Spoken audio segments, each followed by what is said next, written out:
Kristen Marnes with the Eagle Mountain Saginaw Athletic Department. Welcome to the football edition of the 2016-17 Athletic Showcase. We're here at Saginaw High School with new head football coach and football legend, Dane Johnson. We will hear from Coach Johnson and some of his players about what it means to be a part of the Rough Rider family. We have what it takes physically. We can learn mentally to overcome our adversity. All right, everybody's got different adversity. You know what it is. It keeps you from being your best. When you can learn to overcome that, fellas, no one can stop us. But that's what it's going to take. You're going to face your adversity several times Friday night, Thursday night. It's going to stare you in the face. You're going to either say, all right, you won, you're going to bow down to it, or you're going to climb over the top of that mountain. It's a great thing about athletics is you get to see that over and over, and it makes you stronger as a person. That's why guys who make athletics are usually more successful than people who do not play athletics, because they know how to overcome adversity. They know how to stare in the face and beat it back. And that's what we're looking for right there. All right, that's what we need to do. If what you did yesterday still looks big to you today, you haven't done much today. Don't be that person. We've forgotten about what happened in the past. We got a chip on our shoulder and improve. Don't forget. My name is Clint Smith. I'm a wide receiver, defensive back athlete at Saginaw High School. I'm Jacob Wagenknecht. I'm a senior at Saginaw High School, and I play outside and slot receiver.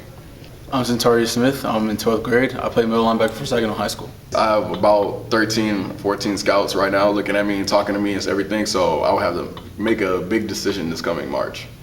It's great playing football anywhere, especially here at Saginaw. Our teachers, our students, our coaches, they all have our back, and it's great on Friday nights going out in the field. I mean, it's great forming the bond between all of your players. I see them all day, every day, it seems like. But just the one experience that always gets me is running out of that tunnel on Friday night. Just the crowd going wild, the band, everyone's so hyped. That's a great experience. I plan to go to Texas A&M, hopefully for academics. I take physics 2, and next semester I'm doing engineering mathematics at the center.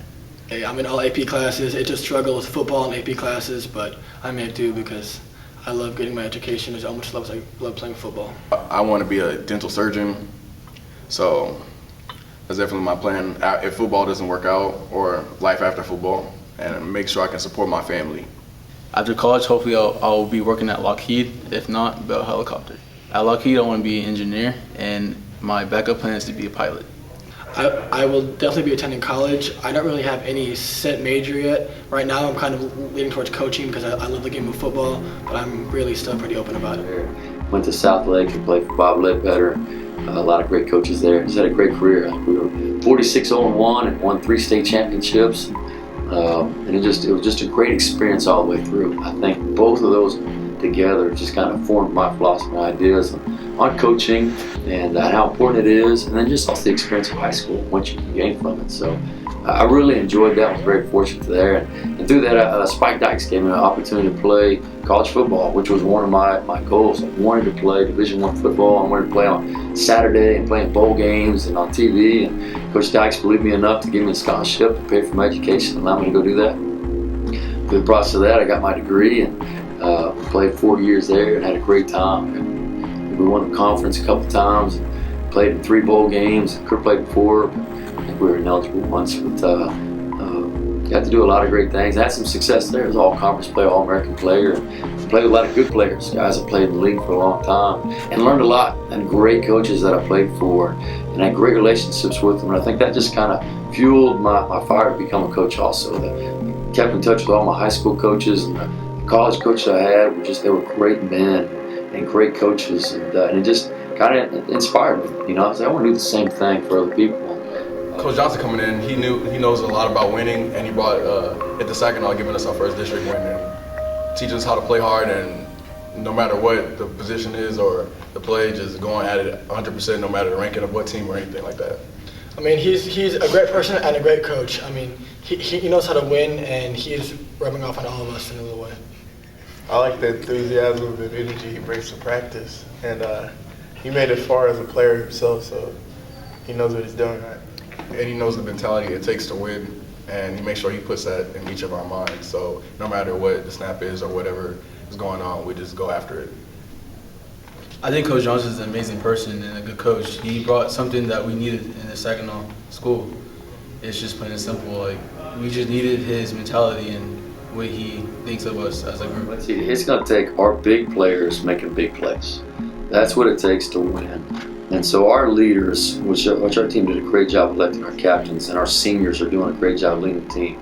But our players like Machidi, Tashiko, and Clint Smith, and Anthony Smith, Edward Harper, Kate Puente, Jacob Wackanet, Quindell Samrath, leaders on defense. We're a young defensive team, but Cameron McIntyre, Patrick Hayes, Howard Spurlock. Those guys have to make big plays. And to make big plays, you got to believe you can make big plays and be put into position. And I think that's what we're starting to see as a team. We're trying to put these kids in the best position to be successful. And all they have to do now is just make the play. Do what they have. They have natural ability. They're gifted, talented young men. And now they just got to believe in themselves to make the play. And I think we started to see that a little Friday night. And they started gaining a little more confidence in that. That our whole job as a coach is to make them better players. And that's all we want. It doesn't matter. The rest of that stuff doesn't matter to us. We want them to be successful. And that's what we're trying to do and trying to teach the kids. And I think they're starting to see that we're going to put them in a good position to be successful. We want them to name in the paper. We want people to tweet about it. We want to see them on Rivals as big-time recruits. And we want to do everything we can to help them achieve their success and their dreams. And so I think that's just kind of what's taking place. And seniors are starting to see that, and they're doing that. And they're doing a great job of leading by example. We always talk to our players that, you should be teaching the younger players how to do things. And then when you leave, what's the legend? We want to sit around and say, who's going to be the next Clint Smith? We want to say, who's going to be the next Bryce Hernandez? Who's going to step up and take his spot? And then we want to put the picture on the wall so the other kids come by and see. That's what we need to live up to. And I think our kids in this group that we have are really starting to do that and buy in. And I have great confidence that they're going to be very successful this year, just because of how hard they work and the dedication they put into it. I mean, he always has hard work and being on time, and all that will affect us in every phase of our life, from our jobs to being good husbands and raising good kids and all that. It's just effort and hard work. Yeah, he puts an emphasis on family and God before anything. So he's teaching us how to grow up as young men also, not just as football players on the field. My whole philosophy in life and relationships and stuff just came from coaches. How to overcome adversity, sacrifice, commitment, dedication. All those things that you had to learn as a player. And I was very fortunate to play at 2 high schools that were very successful. And you saw the characteristics that it takes. But the biggest thing I learned was, first time I got my first head coaching job, Coach Ledbetter, my high school coach, called me. And he said, "Dang," he said, "congratulations, you're going to do great." He goes, and I've never really given you any advice, but I'm going to give you just one piece right here, so you can take it and do what you want with it. And he said, "But don't ever coach wins." He said, "Coach character." He said, "If you focus on that, the wins will come, but you'll have a better career either way." And I didn't really know what he meant, so I got my I started knowing the character talks and character words of the week and trying to do all that stuff. And then Coach got sick, and I went by and saw him, and I was talking about it. I was like, "Well, how's it going?" I said, "It's okay, Coach. I'm trying to do the character stuff." But I was like, "What do you really mean by that?" And he told me the story. He goes, "Remember when you were playing? We played a team in the 3rd round of the playoffs." And he told the team, I was like, "Yeah, I remember that game." I said, "We were getting killed." He goes, "That's right." He said, "We were getting beat bad the first half. It was like 21-0 or something like that." He goes, "Do you remember what happened?" I said, "Yeah, we came back and beat them like 49-21. He said, "Exactly." He said, "But that's what it was." He goes, "I knew that as a coach because of the character of our team. You guys weren't going to quit. It meant more to you than anything else. You weren't going to give up. You had great dedication and commitment." And we came back out in the second half, and I think we stopped them 3 and out, and they snapped the ball with the punter's head. And I was like, "I remember that." He goes, "Remember what the punter did?" And I said, "No," because I was chasing after the ball. I was like, he said, "The punter looked at the center and threw his hands up." And he's like, "Great going." And he goes, "When you see kids have that kind of character, you know you can win." And that's when I kind of realized, like, oh, I get what you're saying about character and developing that in kids. And so I think just those experiences of being at both those places and being on really good coaches just kind of shaped my whole idea of how important coaching is. And it's not really the wins and losses, but it's just the development of young men. All right, he brings family into the atmosphere more than just football. So if we have problems at our house or anything like that, he'll talk to us about that. It's not just football to him. Well, we have a lot of young players on our team, so he just wants us to he invites us over like Thursdays and Saturdays and Sundays to let us know how family feels. So like with all the young people coming up and everything, we have such a young team. So he just doesn't want us to like be in certain groups or exclude ourselves from one another. He wants us to all play as one family so it can generate onto the field. And also as a coach, he gives us a lot of time just to where we can make decisions, and that's good for us because it teaches us how to respect each other and how to really learn how to thrive together. We want to do a couple things. As a coach, you want to influence these young men to understand what the family concept is.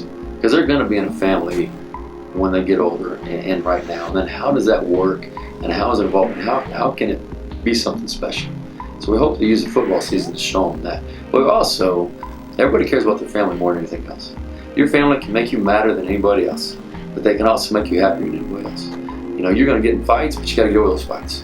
And no matter what, they're always family. So no matter what they do to you, never turn your back on them. So we kind of want the same thought process. This team is a family. You can depend upon us. We're going to get mad at each other. We're going to get angry with each other. We're also going to get very excited with each other. But we know we're all going to be there for each other. And that's what we want to do in this whole football team. We want that to spread into the school, and then we want to spread in the community. That we're one big family. Together, we can achieve anything. No matter how great it is or how bad it is, we can always count each other. We know the other one's going to be there for us no matter what. So, you know, that's why we chose family. And I think our kids really like it, and they're really taken to it.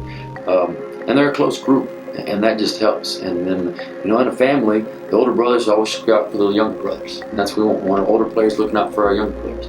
We want a thought process, you know, you never do anything to embarrass your family. You know, that's the first most important thing. Whatever you do, you make sure that decision is best for the family. And so we want them thinking the same thing along those lines. So that's why we chose it. We want it to stick. We want all the kids to go because we want them to understand once you graduate and move on, you still come back. You're still part of this family. Every time we win, you win. Every championship we're going to win, you're going to be part of because we're all one big family. We want them to see that and understand that the arms are always open, you know, and we're going to be there for you anytime you need us.